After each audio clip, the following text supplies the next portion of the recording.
शेगाव इथल्या संतश्रेष्ठ श्री गजानन महाराजांची पालखी धाराशिव जिल्ह्यामध्ये दाखल झाली। कळंब शहरामध्ये पालखीचं अत्यंत भक्तिमय वातावरणात स्वागत करण्यात आलं। कळंब शहरात हजारो भाविकांनी पालखीचं दर्शन घेतलं।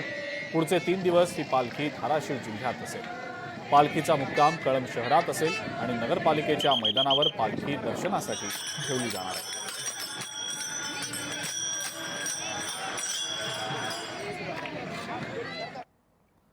संत तुकाराम महाराजांचा पालखी सोहळा सध्या यवतमध्ये मुक्कामी आहे। लोणी काळभोर ते यवत असा 27 किलोमीटरचा मोठा टप्पा वारकरी पायी पार करतायत। संपूर्ण महामार्ग वारकऱ्यांनी गजबजून केला।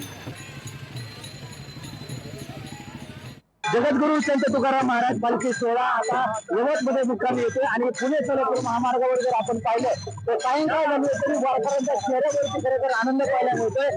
विठू नामाचा गजर करत सर्व वारकरी खरं तर आता यवतच्या दिशेने खरं तर मार्गाचं होत आहे। नान देवा फळ नारायण हरिमुखे मला हरिमुखे मना हे तत्व नाम हरी मना। वारकऱ्यांच्या चेहऱ्यावरती आनंद मिळतोय। मला सांगा पायी वारी करताय काय आनंद आहे? फार आनंद आहे साहेब। किती वर्षापासून वारी करताय? 17 वर्ष फार आनंद आहे। असा आनंद जगात कुठेच नाही। हा सुख सोहळा सोडली नाही।